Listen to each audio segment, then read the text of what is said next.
$52 propósitos por lo cual Jesús sufrió y murió. 52 propósitos por los que Jesús sufrió y murió. Eso es lo que estamos viendo, y domingo pasado hicimos una pausa por la celebración de la familia. Estuvimos con el pastor Luis Ernesto Lara compartiendo a Jesús, viendo la grandeza, la superioridad de Cristo, la majestad de Jesús en toda la Biblia. Hebreos capítulo 12, versículos 2 y 3, ese es el texto base que estamos gustando.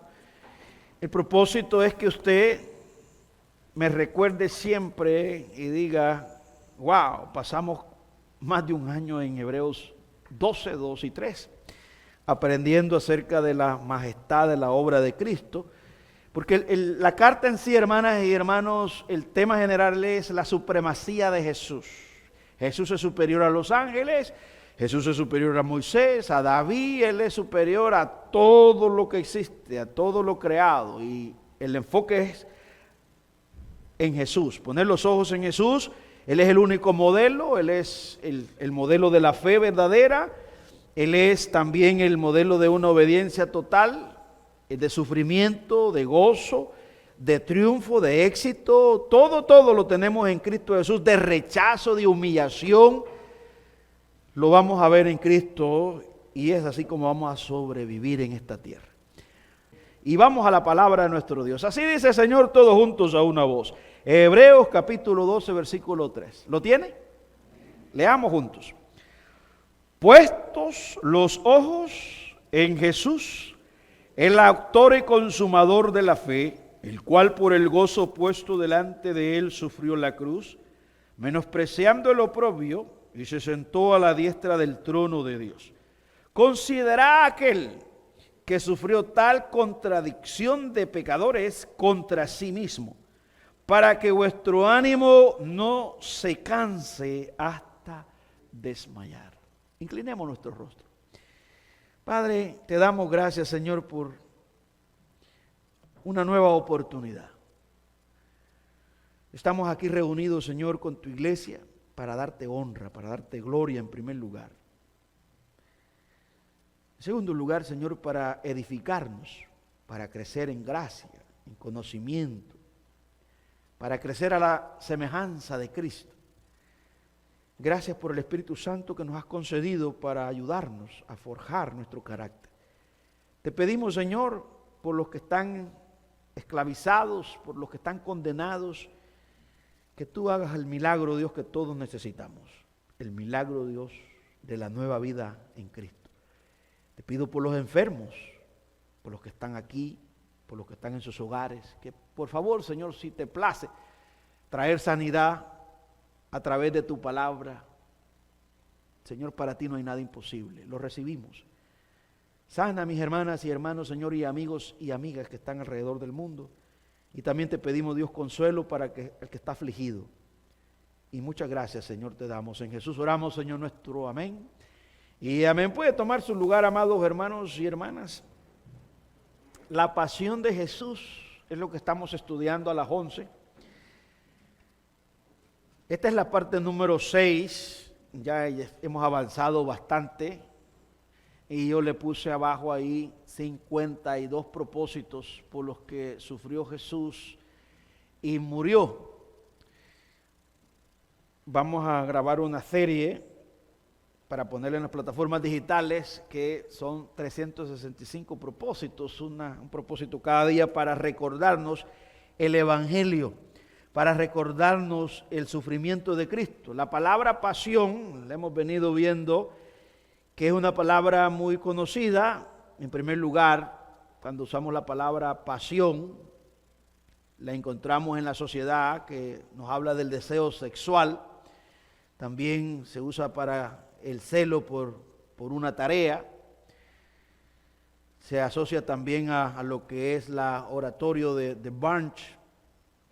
Pero cuando la miramos en la Biblia y se aplica al cristianismo, tiene que ver con el sufrimiento de Jesús.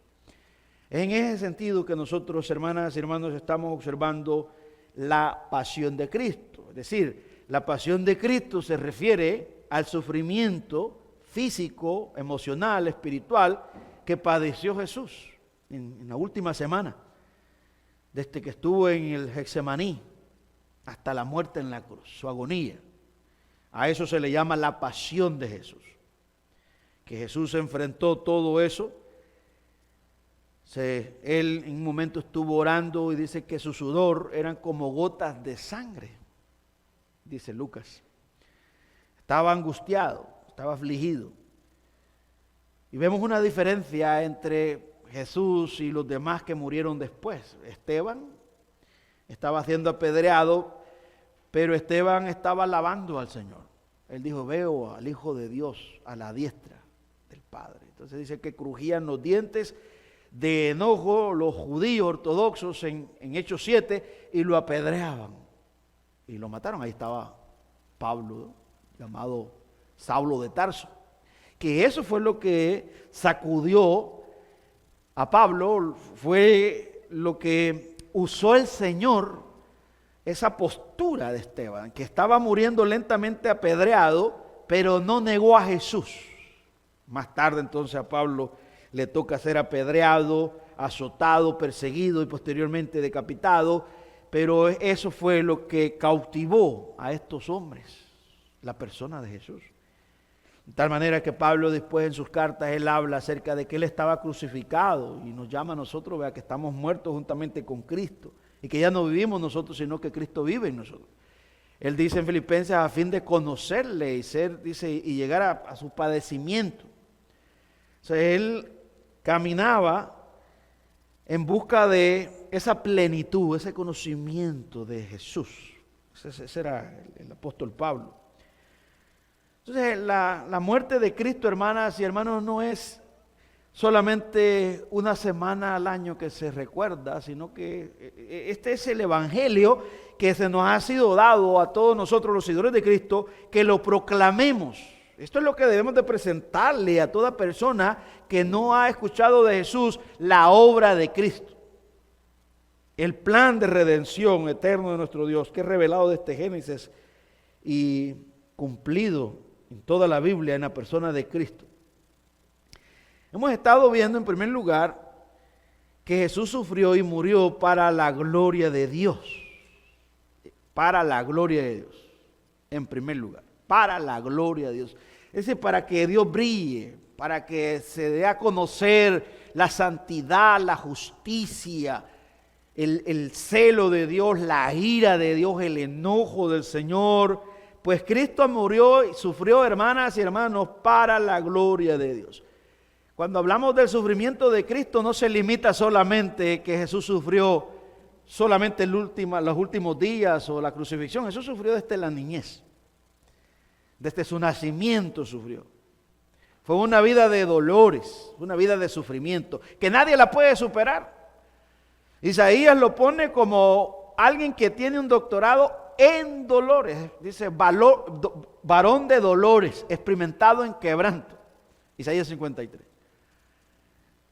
Entonces Jesús es el modelo, él es supremo ante los ángeles en su pureza, en su santidad, en su dominio, en su autoridad, en su gobierno. Él es el amo, Él es el curio, Él es el Adonai, Él es el Señor. Pero también Él es el que tiene la supremacía en el sufrimiento. Nadie lo puede superar, ni Job, ninguno de nosotros lo puede superar.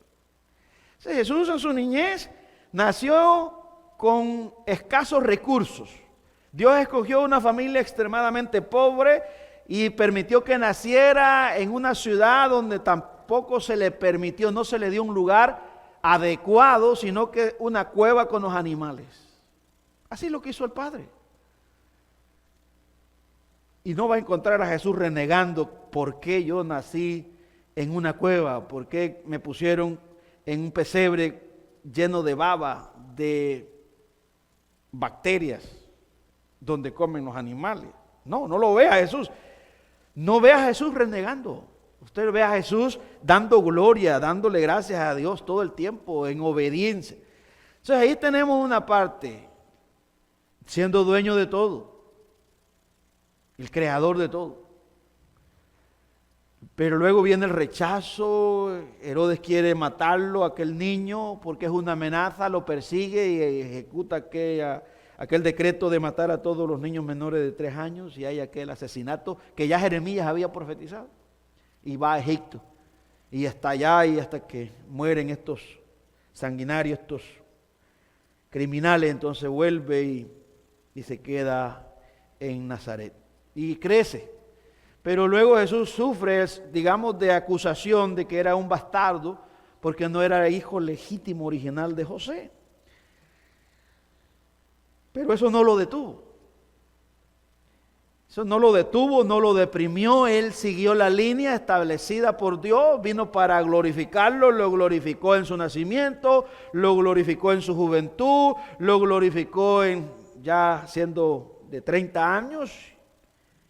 No, nadie lo pudo detener. Entonces todo lo hizo para la gloria de Dios. En segundo lugar, Jesús sufrió y murió para mostrar al único Dios verdadero. Jesús nos revela la santidad de Dios, la veracidad de Dios. Entonces Él nos lleva. Él le dijo a los discípulos, a Tomás, al incrédulo: ¿no has visto al Padre? Tanto tiempo llevo contigo, el que me ve a mí, ve al Padre. Es que no había ningún defecto, santidad total. Que en algún momento Pedro cayó de rodillas y le dijo: apártate de mí que soy pecador. ¿Y para qué sirve que Jesús nos enseña el único Dios verdadero? Bueno, aquí Jesús destruye la mitología, la imaginación del hombre. Y el seguidor de Cristo no está pensando cómo es Dios, cómo será. Bueno, tenemos la imagen que Dios se humanizó. Y cómo luce Dios, bondadoso, misericordioso, paciente. Se metió entre la gente y las personas querían apedrearlo. Y rechazado, el desprecio que Jesús sufrió personalmente. En Juan 3, él dice Nicodemo, le dice: y esta es la condenación que vino al mundo, que los hombres amaron las tinieblas y aborrecieron la luz. Juan 1:11 dice: a los suyos vino y los suyos no le recibieron. Y no solamente está hablando de los judíos, está hablando del mundo. Hasta el día de hoy, mis queridos hermanos y hermanas, Jesús es rechazado. Es rechazado. No solamente por los incrédulos, sino por los religiosos.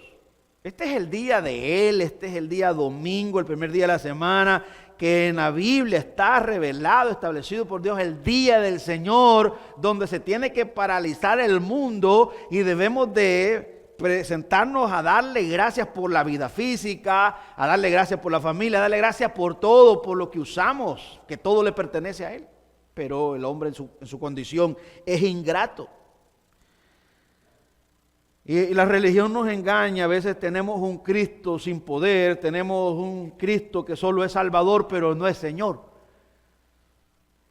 Dijo Charles Spurgeon en una ocasión: nadie va a ir al cielo, nadie va a ir a la eternidad si no adora a Jesús como Dios. La Biblia dice que nadie llama a Jesús Señor si no es por medio del Espíritu Santo. O sea, esto no es gravoso. Para el orgullo sí es un golpe, porque te desbarata, te corta. Saber que hay un Señor que es soberano, que es dueño de tu vida, que es dueño del mundo, que es dueño de tu cuenta en el banco, que es de tu automóvil, de tu familia, de tus hijos, es dueño de todo. Pero el hombre incrédulo lo ve como amenaza, piensa que es un tirano. No, él es el mejor Señor, no es un verdugo. Saber que Jesús es Señor, eso nos brinda a nosotros descanso, alivio, porque descansamos, sabemos que tenemos a alguien que lo domina todo. No hay que alguien nos va a venir, un enemigo y lo va a dominar, lo acabamos de leer, ¿no? El hermano Wilmer Castro estaba leyendo y decía el salmista, no, me alegro en tu salvación. Y esa salvación, ¿a dónde apunta Jesús? Es una salvación segura, no depende de nosotros. Él la ganó con una vida totalmente santa, en obediencia como le agrada a Dios, y luego con su sacrificio horrible, espantoso en la cruz del Calvario. Él la ganó con su resurrección y Él la preserva. Eso vale mucho. En tercer lugar, hemos estado aprendiendo también que Jesús sufrió y murió para remover la ira de Dios. La ira de Dios está sobre todo incrédulo, el enojo de Dios porque es pecador. Dios aborrece, el insensato no estará delante de Dios. Las personas me pueden preguntar, bueno, yo no siento que Dios me aborrece, pero está abandonado por Dios. Digamos, el aborrecimiento es que te ha dejado a la deriva en tu pecado y te has esclavizado, vives a tu manera. No hay cosa más hermosa. Imagínate esta analogía. Todos somos hijos, ¿no? Hay hijos que están resentidos con sus padres. Por A o por B razón, ¿verdad? Se ofendieron. Hay hijos que están agradecidos con sus padres. Entonces ellos pasan tiempo, ellos quieren estar con sus padres. Y pasan atentos, llaman preguntando cómo está su madre, cómo está su padre. Entonces hay una armonía. Hay una relación de familia. Entonces vimos que hay uno que tiene un problema y el punto es ver el resentimiento. Pero el padre es bueno, la madre quiere todo lo mejor porque pues, los padres aman a sus hijos y quieren lo mejor para ellos. Pues Jesús dijo, si vosotros siendo malos sabéis dar buena dádiva a vuestros hijos, ¿cuánto va más nuestro Padre Celestial, que es bueno por naturaleza, no nos dará todo lo bueno a nosotros? Pero este padre, este hijo rebelde, pues no quiere nada con él, a pesar de que le dio la vida. Entonces lo que hace es, dice, bueno, te dejo libre, vete. Y este hijo se va y cae en las drogas y duerme en la calle. Pero su padre es dueño de mansiones, es millonario. Tiene automóviles, tiene autos móviles que valen millones de dólares. Pero el orgullo no le permite ir a la casa, no puede. De hecho, que aborrece a su padre, porque piensa que su padre es malo. Porque su padre no hace el capricho que quiere, no le da el dinero que quiere. Bueno, así es el hombre incrédulo. Va por ahí diciendo que Dios no existe, porque es su rebeldía. Y eso hace que entonces la ira de Dios, el enojo, Dios lo abandona y lo entrega. Y solo Dios lo puede sacar de ahí. Solo Él. Hasta que toca fondo. Hasta que gime y dice, ya no puedo salir yo solo. Aparece el Señor y dice, eso quería oír, oh hijo, que sin mí no puede vivir. Y Dios es tan misericordioso y tan paciente que a veces tiene que esperar que envejezca la persona. Imagínense, yo siempre recuerdo al hermano Fernando Morán, que él llegó bien tarde ya a los pies de Cristo. Pero yo miraba la gracia del Señor y yo decía, ¿cómo está reflejada la gracia de Dios? ¿Cuánta paciencia tuvo Dios con este hombre? Que vivió toda su vida y él decía, pastor, mire, yo fui esto y lo otro, por eso mi hija me aborrece, porque pues yo descuidé mi hogar y anduve en los barcos y me olvidé de mi familia, en placeres. Y terminábamos llorando, dándole gracias a Dios. Y dice, que Dios es bueno, oh Dios, dice, pastor, ni mi familia me perdona, pero mire Dios, yo descanso. Ve, en la paciencia de nuestro Dios, cómo Dios tiene que esperar.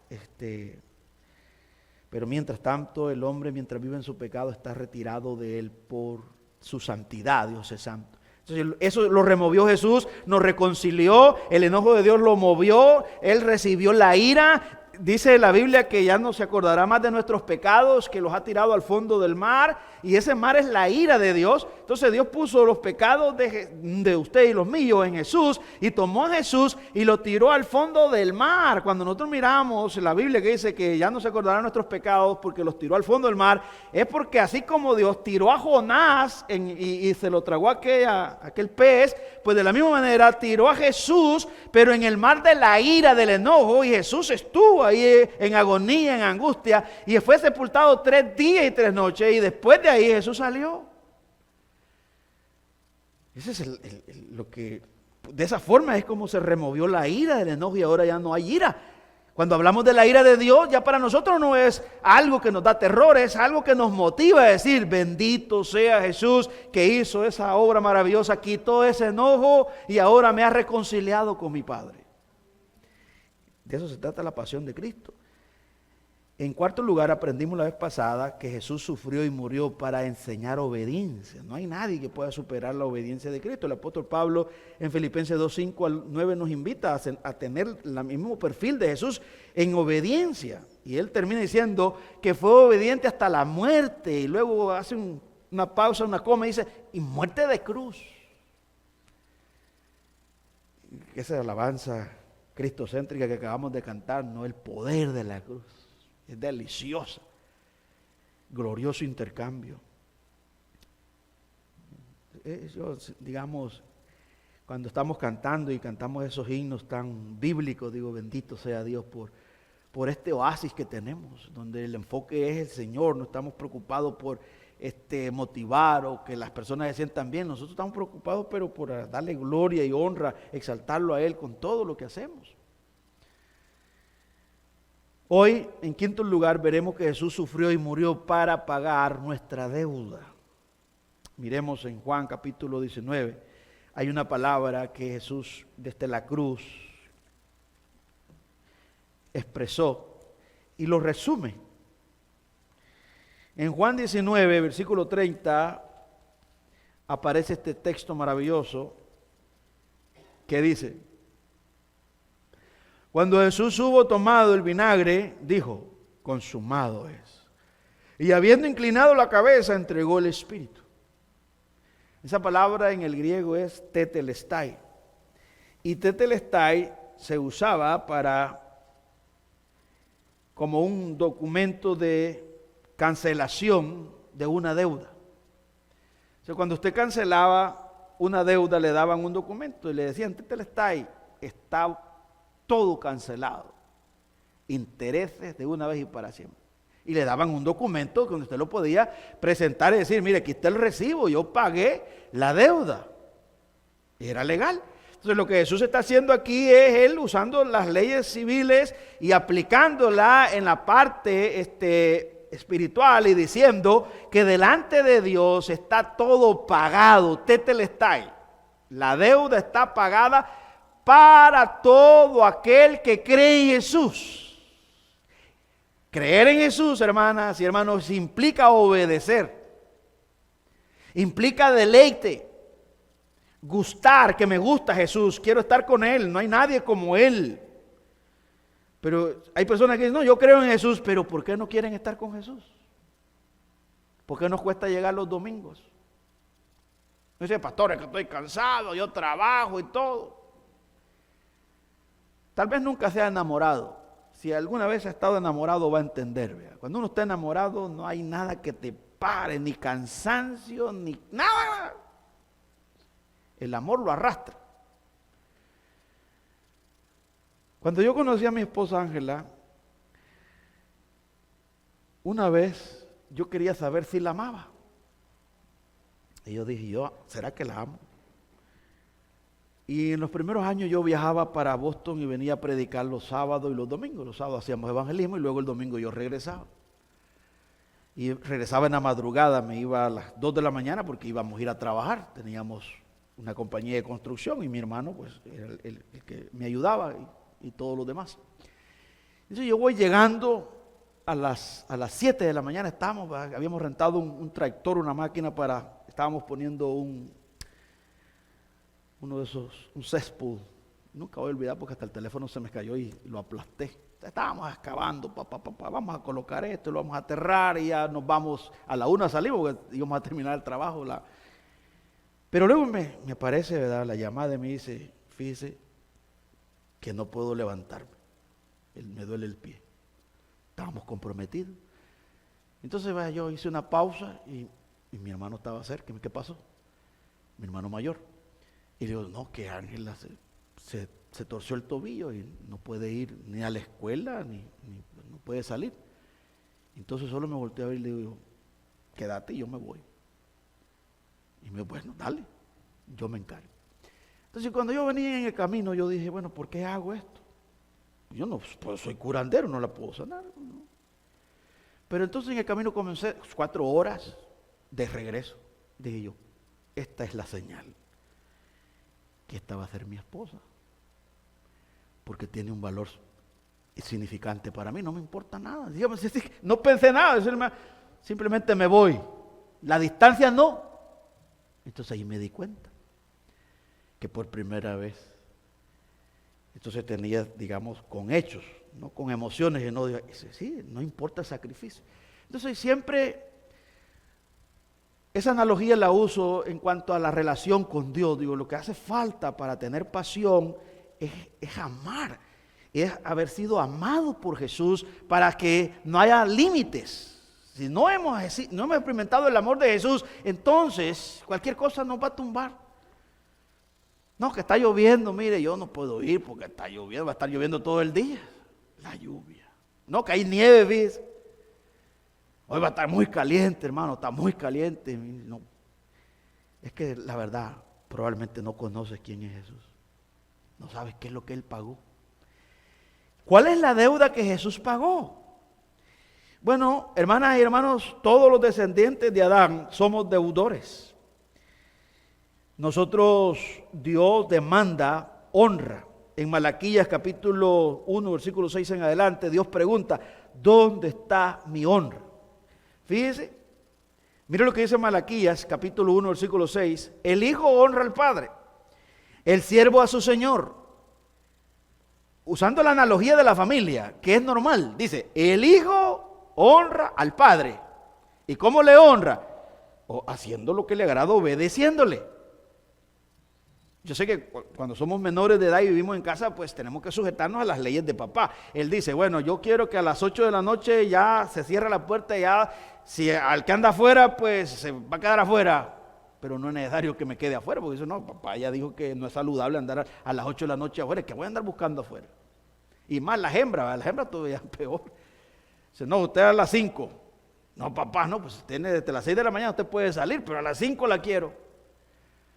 Ahora vea a esa hembra, si reconoce que su papá la ama y quiere lo mejor y no quiere que se dañe, entonces no es gravoso. Dice, mi papá es sabio, ¿qué voy a ir a hacer con mis amigas? No voy a tentar. Entonces aquí el profeta menor está diciendo que es normal, el hijo honra al padre y el siervo a su señor, el esclavo a su señor, lo honra, es decir, que le obedece, le agrada, hace lo que le agrada. Y luego el Señor dice, sí, pues, soy yo padre, ¿dónde está mi honra? Y si soy Señor, ¿dónde está mi temor? Dice Jehová de los ejércitos, a vosotros, oh sacerdotes, que menospreciáis mi nombre y decís, ¿en qué hemos menospreciado tu nombre? Y ahí viene la religiosidad. En que ofrecéis sobre mi altar pan inmundo y dijisteis, ¿en qué te hemos deshonrado? ¿En qué pensáis que la mesa de Jehová es despreciable? Fíjese, esto era con los sacrificios. Ahora, ¿cómo lo aplicamos a nosotros? Bueno, estas reuniones. Usted no tienen valor, no tienen mucho significado. Pero las ha establecido Dios como medio de gracia para ayudarlo, para que su fe crezca. Pero usted lo hace cuando puede, cuando quiere. Entonces Dios dice, ¿dónde está mi honra? Hay personas que solo en Semana Santa o solo en Navidad, vamos a ir en Navidad a celebrar el nacimiento del Señor Jesucristo. Está bien, bueno, está bien, se le respeta. Pero el Señor espera honra todos los días, o solo el domingo, el domingo. ¿Y dónde están los otros días? 24 horas. Si Él es el dador de la vida. Entonces, ¿cuándo deshonramos a Dios? ¿Cuándo fue? ¿Cuándo heredamos esta deuda? Bueno, vamos a resumirlo porque el tiempo se nos terminó. Hermanas y hermanos, en Génesis capítulo 3, ahí aparece, digamos, un hombre que deshonró a Dios, desobedeció a Dios. Ahí usted lee el encabezado, y el encabezado de Génesis 3 dice, la desobediencia del hombre. Así dice, ¿no? Vean el encabezado. Eso puede decir la deshonra del hombre a Dios. Es decir, que allí el hombre actuó contrario a lo que Dios había dicho. Desobediencia del hombre, dice ahí el encabezado. Es decir, ahí comienza el caos. Ahí es donde viene la deuda. Una deuda impagable, nadie la puede pagar. ¿Por qué es impagable? Bueno, porque este hombre en primer lugar no tenía pecado cuando ofendió a Dios. Desde ahí necesitamos a alguien que para que pague no debe de estar afectado por el pecado, porque debe de hacerlo como Adán hizo la transgresión, pero no hay ese hombre. Todos quedamos contaminados con el pecado de él, porque el pecado viene en la sangre y ya quedamos dañados. Entonces necesitamos a alguien que tenga una sangre sin pecado. Por eso es que en Génesis 3:15 ya aparece, ya el Señor revela el medio de rescate como el que va a pagar la deuda de nosotros que Adán nos deja. Es una deuda incalculable porque no tiene que ver con oro, no tiene que ver con bienes materiales, tiene que ver con honra, tiene que ver con algo más superior a cualquier cosa que se pudre, tiene que ver con honor. O sea, Dios no necesita dinero, Él es el dueño del oro y la plata, eso es basura para Él. Para el Señor lo que Él espera es que pide Jehová de ti obediencia, que le temas, que lo honre. Eso es, porque fuimos creados para su gloria. En Génesis 2, 16 y 17 el Señor da un mandato, ahí dice, mandó, da una orden. Un Dios sabio, un Dios santo, le dice a un hombre sin pecado, que tenía una comunión con él, un deleite todos los días. Imagínense, Adán, no había un estorbo, y Eva, se deleitaban con Dios, era una familia. Dios le dice, mira hijo, no vayas a comer del fruto de aquel árbol, porque el día que comáis, ciertamente moriréis. Mandó. Entonces, ¿qué espera Dios? Honra, obediencia. No que se cuestione, pero aquí viene y Eva da un paso, se adelanta y toma las riendas del hogar, ya violando un principio, ¿no? Que el cabeza del hogar es el hombre, y se adelanta. Por eso el judío ortodoxo, siempre ha culpado a la mujer de haber pecado, de la culpa de haber transgredido la ley de Dios y haber traído el caos al mundo. Por eso es que en algunas culturas, como la cultura árabe, usted ve todos esos países que están manifestando donde las mujeres tienen que andar tapadas y las matan, las apedrean. Son crueles, son duros, porque ellos tienen esa filosofía. Pero se ha venido, entonces usted ve a Cristo reconcilia a la mujer, Cristo viene y pone a la mujer en cuanto a la salvación, la pone al mismo nivel del hombre, el mismo valor. Dice, bueno, la mujer y el hombre son culpables los dos, y los dos están condenados y necesitan la misma medicina. Entonces Jesús viene y Él no evita a la mujer. Pero los fariseos y los escribas no permitían que las mujeres llegaran a la sinagoga a escuchar la palabra. Y ahí viene la gran pelea, el feminismo, no estaban los griegos por un lado, estaban los romanos con las mujeres también empoderándose, como oye, no es nuevo, el empoderamiento de las mujeres es una filosofía de enojo contra el diseño de Dios. Eso es normal, es parte de la parte pecaminosa. El deseo será para tu marido, vas a querer dominarlo, controlarlo, pero él se va a enseñorear de ti. Por eso tenemos nosotros ese caos en la sociedad. Pero ya cuando llegamos al cristianismo, el hombre hace su papel y la humildad, y la mujer también entiende el rol del hombre y el hombre entiende el rol de la mujer, y ya no hay esa competencia, ese protagonismo que no, que yo aquí, que yo tomo. No, hay una comunicación porque hay un temor a Jehová. Ya está, digamos, esa comunicación, vamos a hacer esto, salimos bien, te agrada, no te agrada. Hay paciencia, hay tolerancia. Pero cuando Cristo gobierna en esa familia, entonces es deleitoso, eso es hermoso, porque Cristo domina, regula. Y si hay alguna diferencia, pues se manifiesta el pecado, vamos en oración, le pedimos perdón y nos restauramos y olvidamos. No hay rencor, porque Cristo domina.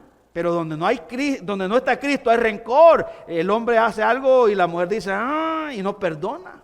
O el hombre hace algo y viene el rencor y el resentimiento, hambre de venganza. Me lo hiciste, yo te lo voy a hacer al doble. Es terrible. Por eso necesitamos a Cristo. Entonces, la sociedad vive eso allá afuera y gime. Por eso tiene que ir a la droga, a la marihuana, a la cocaína, heroína, al crack, al licor, a buscar alivio. Porque hay matrimonios en conflicto, un infierno, donde no se pueden, digamos, sentar a la mesa. Personas que están por los hijos, pero ya no se aguantan, se odian de tal manera que se quisieran matar cuando un día hubo amor, que se decían, yo no puedo vivir sin ti, yo sin ti me muero, decía la otra, pero ahora dice, ahora te quiero matar, te odio. Claro, eso no se espera en un digamos, hogar cristiano, pero eso es lo que vemos nosotros allá afuera. Ahora eso es parte de la naturaleza, del caos, del pecado, y Cristo vino y paga la honra. ¿Cómo la paga? Bueno, no, el hombre no la puede pagar. Miremos algo aquí. ¿Por qué no la puede pagar? Bueno, porque toda cosa, todo lo que nosotros hagamos está contaminado con el pecado. Isaías 64:6. Dice Isaías 64:6, si bien todos nosotros somos como suciedad. Dice como suciedad. Y todas nuestras justicias como trapo de inmundicia. Nuestras justicias son nuestras mejores obras. Esta es una buena obra. Pero Isaías dice que esta buena obra de predicar, cuando es revisada con el ente perfecto de Dios, va a encontrar pecado. Hay pecado. Yo no puedo decir, porque predico, yo puedo honrar a Dios y yo tengo que ganarme la salvación. Dios me la tiene que dar. No, tiene pecado. Todo lo que hagamos ya es parte. Estamos así lo sujetó Dios. Pero no se queda ahí. Él dice, todas nuestras justicias son como trapo de inmundicia. Trapo de inmundicia. La pone, digamos, con un trapo, con un pedazo de pañal que se usaba en la plaza en Israel para los turistas que llegaban a lavarse los pies y se secaban. Entonces ese trapo, hay traductores, ¿no?, y predicadores que lo comparan con los que usan las damas, ¿no?, en su periodo. Entonces, la comparación es, el punto es, vea, que cualquier cosa que el hombre diga, no, esto es algo bueno, no, dice Dios que eso es abominable, le da vómito, es algo que está lleno de gusanos, está podrido. Entonces, ¿no podemos honrarlo? No podemos. Somos cadáveres sin Cristo. Estamos muertos en nuestros delitos y pecados. Esto choca porque este es el evangelio que demuele, digamos, la autosuficiencia y la moralidad del hombre. Por eso es que la doctrina de la depravación total no es popular. Por eso nosotros, los reformadores, los que estamos en esta doctrina, pues somos aniquiladores. ¿De qué? Del orgullo. Demolemos. Pues hablamos de esto eres tú. Pues, ¿no? Por más precioso que te digan, no, pero yo no soy tan malo, yo nunca he fumado droga, yo soy fiel, yo nunca me he divorciado, yo he criado mis hijos, yo no he robado, no he estado en la cárcel. Bueno, eres un trapo de inmundicia sin Cristo. ¿Y por qué Dios nos lleva ahí? Bueno, Isaías 1:5 dice que somos una llaga podrida. Él nos describe como un leproso y que está depurando. Salmo 38, el salmista se describe a sí mismo, dice, hiede. Esta es una de las doctrinas que cambió mi vida, porque si yo no entiendo qué es el pecado, no voy a poder, digamos, ver qué valor tiene la obra de Cristo. Pues si yo no entiendo mi enfermedad, ¿por qué cuando nos da cáncer, pues nos mata más, antes el miedo nos mata que la enfermedad? Porque sabemos que aniquila, porque sabemos que ha aniquilado a un pariente, a un tío, a una mamá, a un papá. ¿Y quién va a amar el cáncer? Nadie lo ama. Todo el mundo dice, no, ¿cómo vamos a amar eso? No, hombre, se va a amar la muerte. Pues el pecado es así, el pecado es peor que el cáncer. ¿Por qué? Porque llevó a Cristo a la cruz. Entonces es algo que nadie puede pagar, una deuda de honor. Y Cristo lo hizo viviendo una vida en obediencia y tomando los pecados de usted y los míos para Él satisfacer la demanda de la justicia de Dios. La ley demanda la muerte del condenado, del culpable. Tiene que morir y punto. Entonces Jesús dice, yo voy a ocupar el lugar y voy a morir en el lugar de ese pecador. Por eso es que esa alabanza que cantamos, Sublime Gracia, es tan impresionante, que dice que un miserable salvó. El escritor Newton era un traficante de esclavos. Compraba personas, iba a traer personas a África y los traía encadenados y los azotaba y todo, y los venía y los vendía. Pero un día ese hombre criminal duro, que se valía de los seres humanos, un día fue quebrantado por la gracia de Dios y lo transformó el Señor. Y entonces probó un malvado, cruel ser humano. Luego es perdonado y se da cuenta, ¿quién puede perdonar a alguien así? Solo Dios. Pero ese perdón costó un alto precio. Y esto no es un perdón a media, este es un perdón total. Entonces Cristo nos ha perdonado. Esta deuda ningún ser humano la puede pagar. Entonces Cristo pagó. La pregunta ya en conclusión es, digamos, ¿existirá algún ser humano descendiente de Adán que pueda pagar esa deuda y que no necesite ayuda de Jesús? No hay. No existe, no hay. Nadie puede pagar esta deuda. Es impagable. ¿Por qué? Bueno, número uno, tiene que no tener pecado. Número dos, tiene que tener una obediencia total, 100%. 100%. Tiene que obedecer los 613 mandamientos, los 10 mandamientos, los 2 mandamientos. Lo tiene que obedecer todo. No tiene que fallar ni tan siquiera en un punto. Santiago dice que si alguien quiere escapar y decir que puede y en un punto falla, es culpable de los 613 mandamientos, en un solo punto es aniquilado y es culpable de haberlos quebrantado absolutamente todo. Es decir, que Dios dio la ley para encorralarnos, para como encarcelarnos, para traer un libertador, traer un abogado y decirte, aquí está, Él es la única puerta y solamente Él es el único que tiene la llave para sacarte de esa prisión en la que te dejó Adán. Y Él viene y paga, dice, yo pago tu condena y tu sufrimiento eterno que te mereces, ir al infierno ardiente donde el fuego no se apague y el gusano no muere.